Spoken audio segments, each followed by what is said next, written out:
한글이 남미를 바꾸었다고요?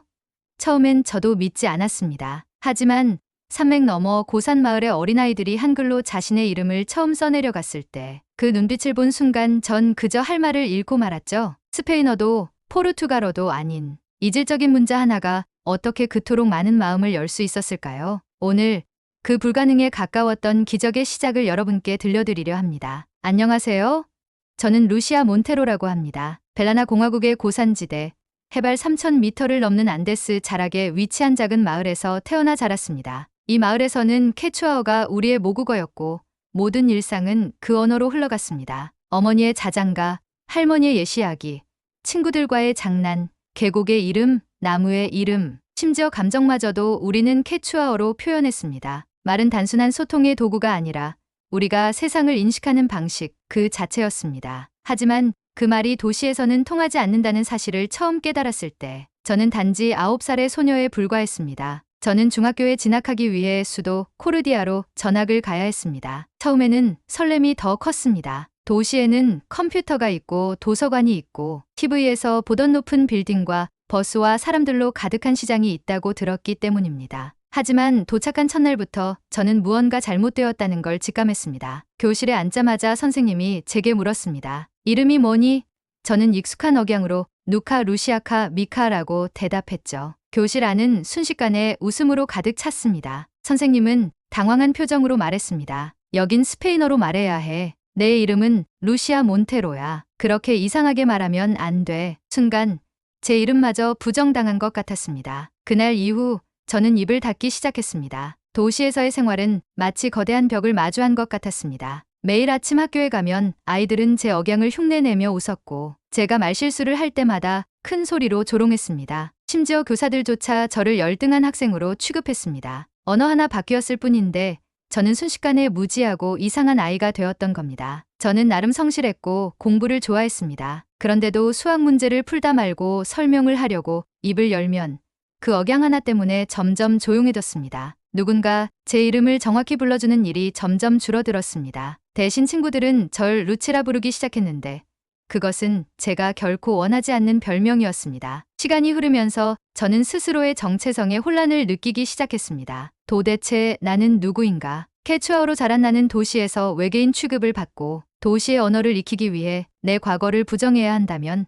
나는 무엇을 선택해야 하는가? 그렇게 10대의 나는 매일 밤 방 안에 앉아 언어에 대해 고민했습니다. 왜 어떤 언어는 표준이고 어떤 언어는 방언일까요? 왜 어떤 문자는 교과서에 실리지만 어떤 문자는 벽에 낙서처럼만 남겨져야 하는 걸까요? 결국 저는 이 혼란을 뒤로 한 채 대학에서 컴퓨터 공학을 전공하게 되었습니다. 처음부터 언어를 위한 선택은 아니었습니다. 기술이 나의 삶을 바꿔줄 수 있지 않을까 하는 막연한 희망이 있었고 무엇보다 컴퓨터 속코드는 언어처럼 보이면서도 차별이 없는 언어 같았기 때문입니다. 누구든 동일한 명령어를 입력하면 동일한 결과를 얻는 세계. 코드에는 억양도, 억지 억압도, 지역색도 없었습니다. 오직 논리와 실행만이 존재했습니다. 그 속에서 저는 처음으로 자신감을 얻기 시작했습니다. 그런데 어느 날 졸업을 앞두고 참여한 글로벌 해커톤에서 다국어 학습, 알고리즘을 설계하던 중 한 참가자가 말했습니다. 한국의 한글은 모든 소리를 정확하게 표기할 수 있는 문자야.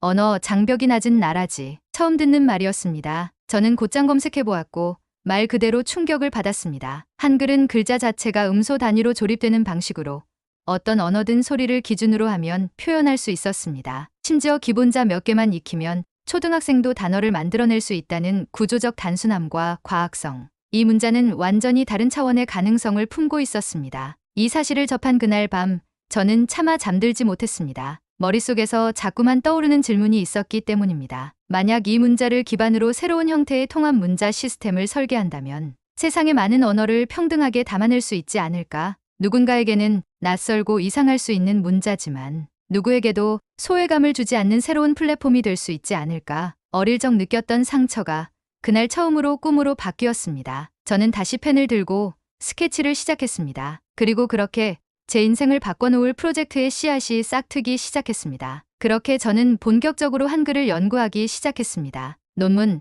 해석서, 블로그, 영상 강의까지 닥치는 대로 찾아봤습니다. 저는 단순히 그 구조에 감탄만 하고 있을 수 없었습니다. 이 문자 시스템이 벨라나처럼 다언어 사회에서 교육의 격차를 줄이는데 실제로 활용될 수 있을지를 알아보고 싶었기 때문입니다. 그때 제 연구에 깊이를 더해준 사람이 바로 정세윤이었습니다. 그는 한국에서 언어학을 전공하고 벨라나의 토착 언어 연구를 위해 우리 대학으로 교환 연구를 온 석사생이었습니다. 처음 만났을 때 그는 제가 케추아어로 말하는 걸 듣고 놀란 듯한 표정을 지었고 곧장 저에게 이렇게 말했습니다. 어떻게 그렇게 유창하게 말씀하세요?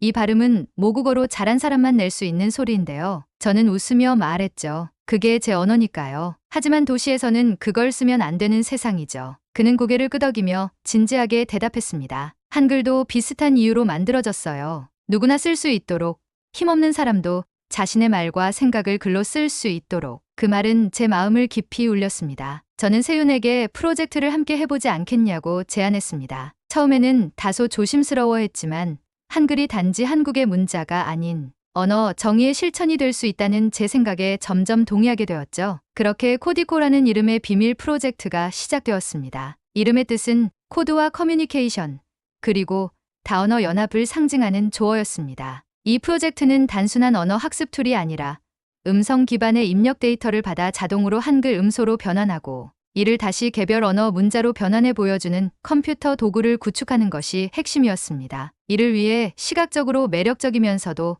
직관적인 인터페이스가 필요했고 이때 합류한 친구가 바로 라파엘이었습니다. 그는 시각 디자인을 전공한 친구로 언어보다 이미지를 먼저 이해하는 사람들에게 맞춤화된 시각화 디자인을 제안하며 프로젝트에 활기를 불어넣었습니다. 또 한 명의 핵심 멤버는 마리나였습니다. 교육운동가였던 그녀는 언어에 따라 아이들이 차별받는 현실을 누구보다 잘 알고 있었습니다. 그녀는 코디코의 개념에 열광했고 이를 실제 시범 교육 현장에서 적용해보자며 제안했습니다. 우리는 곧장 작업에 돌입했습니다. 코디코의 첫 번째 베타 버전은 아이들이 자기 언어로 발음한 단어를 앱에 말하면 그 소리를 기반으로 한글 음소로 변환해 보여주고 거기서 각자의 언어로 다시 연결해주는 방식이었습니다. 예를 들어 아이가 케추아어로 사랑을 말하면 화면에는 한글로 사랑과 대응되는 발음이 나타났고 동시에 스페인어와 과란이어 번역이 나란히 뜨는 구조였죠. 이 시스템은 단순하지만 아이들의 반응은 폭발적이었습니다. 우리는 시범 운영을 벨라나 북부의 한 마을에서 시작했습니다. 그 마을은 제가 자란 곳과 비슷한 환경이었고 대부분의 아이들이 케추아어만을 사용하는 가정 출신이었습니다. 처음엔 아이들이 화면 속 낯선 문자를 보고 당황했습니다. 이건 뭐야? 외국 글자야? 그렇게 물어보던 아이가 자기 이름을 앱에 말하고 화면에 그 이름이 한글로 출력되는 걸 본 순간 그 눈빛이 달라졌습니다. 이게 내 이름이야?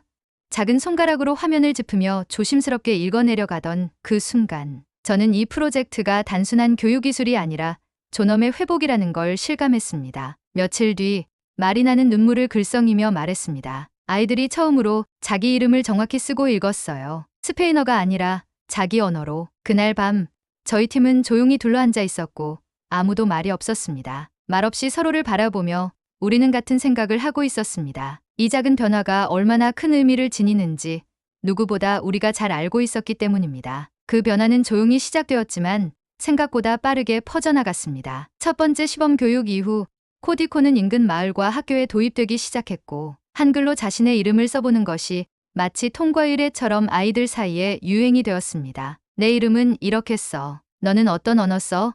우리 서로의 말을 앱으로 바꿔보자. 서로 다른 언어를 쓰던 아이들이 앱을 통해 소통하며 서로에게 마음을 열기 시작했습니다. 교육 격차는 조금씩 줄어들었고 특히 그동안 소외되어 있던 토착 언어 사용자들의 학습 태도와 성적은 눈에 띄게 향상되었습니다. 이건 단순한 소통의 문제가 아니었습니다. 아이들은 처음으로 자기 자신을 긍정하고 있었습니다. 그들의 언어, 그들의 이름, 그들의 정체성 말입니다. 하지만 그렇게 기적처럼 보였던 변화는 너무도 빠르게 벽에 부딪혔습니다. 코디코 프로젝트가 언론에 보도되면서 한글 기반 문자 시스템이 다언어 사회에 희망을 제시했다는 기사 제목이 전국을 타고 퍼졌고 바로 다음 날부터 전화와 이메일이 폭주하기 시작했습니다. 그중 일부는 격려였지만 대부분은 거센 반발과 경고였습니다. 국가언어위원회에서 공식적으로 경고문이 도착했습니다. 벨라나의 문자 정책과 상충하는 외국 문자 기반 교육 시스템은 혼란을 야기할 수 있으며 공교육 내 도입은 금지 대상입니다. 그 문장을 읽는 순간 저는 차가운 벽이 가슴을 짓누르는 듯한 느낌을 받았습니다. 그들은 아이들이 한글을 통해 자신의 이름을 자랑스럽게 말하는 걸 문제라고 여겼습니다. 그들에겐 언어란 정치적 질서였고 아이들의 눈빛은 그저 통계였던 겁니다. 교과서 출판사들 역시 반발했습니다. 이 시스템이 확산되면 우리 교재 체계가 무너집니다. 표준어 외의 언어는 보조자료 수준으로만 다뤄야 합니다. 그들의 목소리는 위협적이었고 프로젝트에 협력했던 일부 학교는 도입 철회를 통보해왔습니다. 한 교육청 관계자는 저에게 이렇게 말했습니다. 당신들이 지금 시도하는 건 국가의 언어적 정체성을 해체하겠다는 겁니다. 외국 문자를 끌어들이는 건 더더욱 받아들일 수 없습니다. 국가적 논란에 정치권도 가만히 있을 수 없었습니다. 야당 일부 의원은 외국 문자에 의존한 교육은 벨라나의 주권을 위협하는 행위라며 공개 성명을 냈고, 심지어 종교계 일부에서는 코디코가 아이들의 언어 정체성을 왜곡시키고 있다고 주장했습니다. 하루아침에 저는 위험인물처럼 취급받기 시작했고,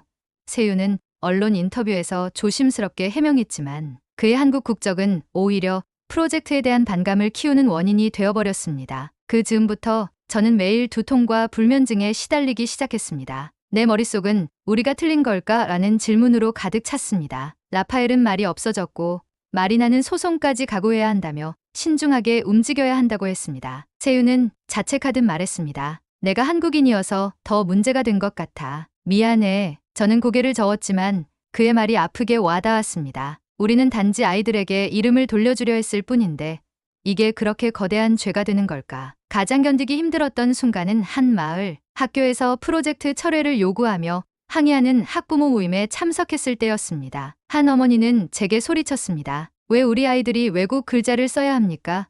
우리는 벨라나 국민입니다. 스페인어를 가르쳐야 합니다. 저는 조용히 대답했습니다. 그 아이는 스페인어보다 먼저 케추아어를 말했습니다. 자기 말을 배울 권리가 있습니다. 하지만 그 말은 공허하게 울릴 뿐이었습니다. 모든 것이 무너지는 듯한 순간 뜻밖의 위로는 아이들에게서 왔습니다. 프로젝트가 중단된 마을에서 한 꼬마 아이가 손으로 접은 종이를 저에게 건넸습니다. 그 위엔 삐뚤빼뚤한 한글로 이렇게 쓰여 있었습니다. 루시아, 나는 내 이름을 사랑해요. 순간 눈물이 핑 돌았습니다. 나는 그 한 문장 속에서 모든 질문에 대한 답을 본 것 같았습니다. 이 아이는 스스로를 사랑하기 시작했습니다. 이름을 쓰고 자신의 언어로 읽고 친구의 언어로 말하는 법을 배운 그 아이는 이제 더 이상 부끄럽지 않았습니다. 그날 밤 다시 노트북을 열었습니다. 저는 정부의 인정이나 제도권의 허가를 기다리지 않기로 했습니다. 우리는 이미 아래로부터 혁명을 시작한 것입니다. 이름을 되찾은 아이들이 서로의 언어를 배우는 그 작은 손끝에서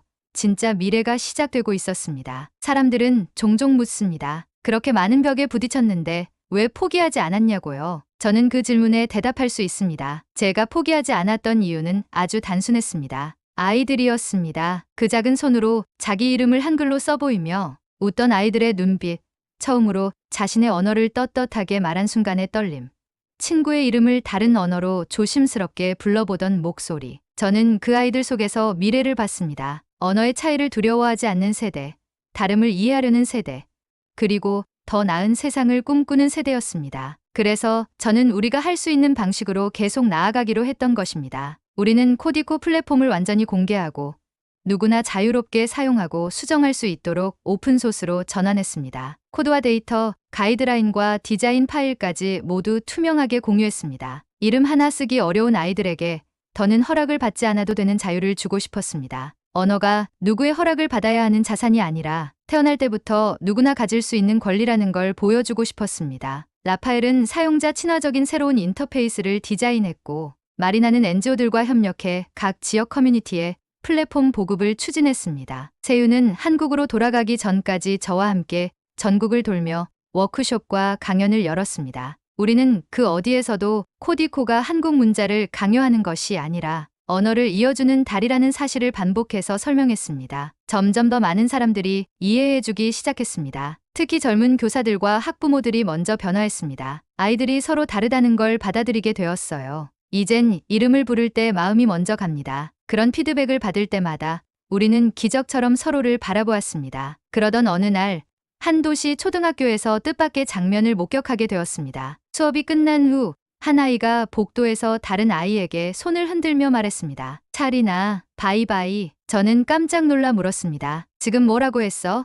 그 아이는 해맑게 대답했습니다. 친구 이름이에요. 과라녀 이름인데 그 친구는 내가 스페인어 이름 말하는 걸 싫어하거든요. 그래서 자기가 좋아하는 이름으로 불러줬어요. 그 순간 제 안에 있던 모든 상처와 슬픔이 눈 녹듯 사라지는 것 같았습니다. 바로 이것이 우리가 원했던 세상이었습니다. 아이들은 선택을 했고 그 선택은 곧 세상을 바꿔놓기 시작했습니다. 코디코는 이제 교육 현장을 넘어 사회 곳곳으로 스며들고 있습니다. 커뮤니티 센터, 의료기관, 공공기관에서 점점 더 많은 사람들이 자신과 타인의 언어를 이해하려는 노력을 시작했습니다. 어느새 사람들은 말합니다. 한글이 우리 아이들을 바꿨어요. 저는 그렇게 대답합니다. 한글이 아이들을 바꾼 게 아니라 아이들이 언어의 가치를 다시 일깨운 겁니다. 이제 저는 더 이상 이 프로젝트를 내 것이라 부르지 않습니다. 코디코는 나의 것도 누군가의 것도 아닌 우리 모두의 것입니다. 언어가 계급이 아니고 문자가 권력이 아니며 말이 국경이 아닌 다리가 될 수 있다는 걸 증명한